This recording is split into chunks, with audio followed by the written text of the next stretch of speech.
लहरा दो, सरकशी का परचम लहरा दो। कर दिखाया हमने भारत ने। और हम दक्षिणी ध्रुव, चाँद के दक्षिणी ध्रुव की धरातल पर हम पहला देश हुए जिन्होंने कदम रखा।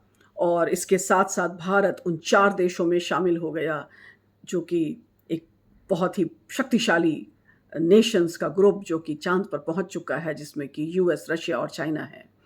और इसके साथ ही भारत जो है उस मून इकोनॉमी, चाँद की अर्थव्यवस्था जो अब नई उभर कर आने वाली है, उसमें शामिल, उसकी दौड़ में भी शामिल हो गया।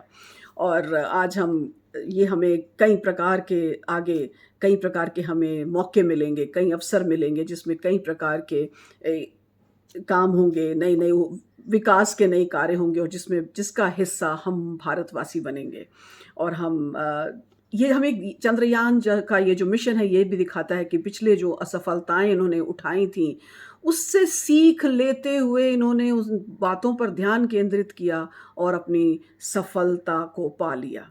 तो ये एक बहुत बड़ा उदाहरण है प्रोएक्टिव लीडरशिप का। घबराना नहीं है, काम गलत हो गया, उन गलतियों से सीखिए और आगे बढ़िए। तो ये हमारा हौसला बढ़ाता है, हमारे देश की अर्थव्यवस्था को भी मजबूत करेगा, और साथ ही हम सब में देशभक्ति की भावना को भी जागृत करता है। तो यूँ तो बहुत सारी और देश में समस्याएँ हैं, मगर हम आगे बढ़ रहे हैं, सारी समस्याएँ दूर होंगी।